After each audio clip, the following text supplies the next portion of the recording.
मंच, उपस्थित मेरे बंधु और बहनें, मुझे ज़्यादा कुछ नहीं कहना कि इतना अच्छा एक विषय है सामाजिक समरसता।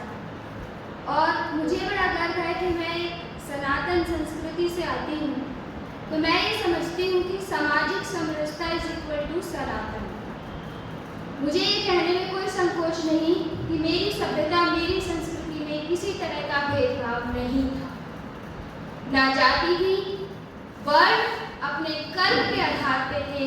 तभी परशुराम जी ब्राह्मण समाज में जन्म लेके क्षत्रिय कहलाए और विश्वामित्र क्षत्रिय होते हुए भी ब्राह्मण कहलाए और महाराज महर्षि वाल्मीकि शूद्र जाति में होते हुए महर्षियों में भी सबसे अग्रिम पंक्ति में पूजे गए। इसलिए मैं एक आशावादी विचार पर अपनी बात को समाप्त करना चाहूंगी कि मेरा धर्म, मेरी संस्कृति सबको समान मानती है।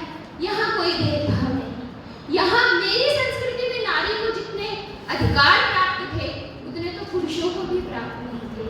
केवल मेरी संस्कृति ऐसी है जिसमें नारी को स्वयंवर का अधिकार था, अपना पति, अपना जीवन साथी स्वयं चुनने का अधिकार था। वो और विश्व की किसी सभ्यता, किसी संस्कृति में नहीं। आज का जो ये कार्यक्रम है और हमारे समक्ष जितने प्रतीक हैं वो सब सामाजिक समरसता को दर्शाते हैं। विवेकानंद जी हमारे समक्ष हैं जिन्होंने यह कहा था और विश्व के पटल पर कहा था कि मुझे गर्व है कि मैं हिंदू हूँ और मुझे गर्व है कि मैं एक ऐसे देश से आता हूँ, ऐसी सभ्यता से आता हूँ जिसने विश्व में किसी सभ्यता, किसी संस्कृति, किसी देश पर आक्रमण नहीं किया, बल्कि सताए हुए पीड़ित लोगों को अपने देश में आश्रय दिया। हमारे समक्ष भगवान श्री राम हैं। उनसे बड़ा सामाजिक समरसता का उदाहरण विश्व में कहीं नहीं है। एक चक्रवर्ती सम्राट का पुत्र जब वनवास को जाता है, उसने रावण का वध अपनी पत्नी को वापस पाने के लिए नहीं किया था। वो वहां बैठे बैठे अकेले इतने सक्षम थे कि एक तीर से रावण का वध कर दिया। लेकिन सामाजिक समरसता का पूरा उदाहरण उन्होंने अपने जीवन में जिया। शबरी के झूठे बेर भी खाए, वंचित आदिवासी, नर, बानर, भालू सबको लेकर सेना भी तैयार की और उसके बाद उन्होंने उस पर आक्रमण किया और जीता हुआ राज्य वापस उसी के वासियों को दे दिया।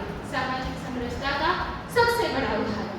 बाबा साहब के बारे में भी मैं यह कहूंगी कि उन्होंने बहुत जीवन में कार्य किया, लेकिन उनका जीवन खुद एक सामाजिक समरसता का उदाहरण है। उनका नाम उनके एक ब्राह्मण शिक्षक ने उन्हें दिया था और उनकी पढ़ाई का सारा खर्च एक राजपूत राजा ने उठाया था। उस समय जब कहा जा रहा है कि दलितों को पढ़ने का अधिकार नहीं था, विदेश में बड़ौदा के महाराज गायकवाड़ ने उनकी शिक्षा का प्रबंध किया था। तो इसीलिए मैं एक आशावादी नोट पर अपनी बात को खत्म करती हूँ कि मैं बहुत अभिमान से ये कहती हूँ कि मैं सनातन संस्कृति से आती हूँ जिसमें ना कोई भेदभाव है, ना कोई अत्याचार है, और यही बात हमें हर जगह घर घर तक पहुँचानी है। धन्यवाद।